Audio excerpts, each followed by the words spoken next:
ఏకం, ఏకం అంటే మొదటి రోజు నిన్నే పూజ చేసి నిన్నే విసర్జించవచ్చు. ఇక ద్వే అంటే రెండో రోజు కూడా విసర్జించవచ్చు ఈ రోజు. మరియు త్రిణి అంటే రేపు కూడా విసర్జించవచ్చు. మరియు పంచ ఐదవ రోజు విసర్జించవచ్చు. మరియు సప్తాహ ఏడో రోజు విసర్జించవచ్చు. నవాహ తొమ్మిదో రోజు విసర్జించవచ్చు. ఏకాదశ విసర్జించవచ్చు. పంచదశ అంటే 15 రోజుల్లో విసర్జించవచ్చు. 16వ రోజు ఆఖరి రోజు. విసర్జించడము అంటే ఏంటి అంటే ఆ నిర్మాల్యము మరియు మృతికా గణపతిని యథాస్థానం చేసి తీసుకెళ్ళి నీళ్ళల్లో వదిలేయడం.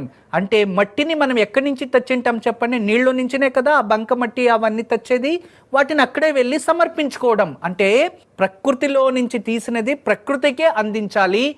ఆ మధ్యలో చేసిన పూజ అనేది ఉంటుంది కదా, దాన్నే భక్తి భావనతో మనం ఆచరించుంటాము. అది దైవశక్తి, దాన్నే సాక్రిఫైస్ అంటాం.